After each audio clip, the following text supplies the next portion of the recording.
I know that was barely legible, but we'll see how that comes through really on the other end.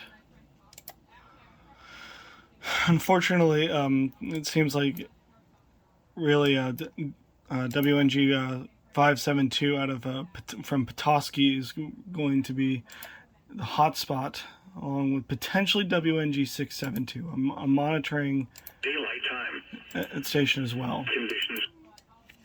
To see where things go, and we'll see how this goes the rest of the night. If I can't really get anything else, then I'll honestly probably call it a night.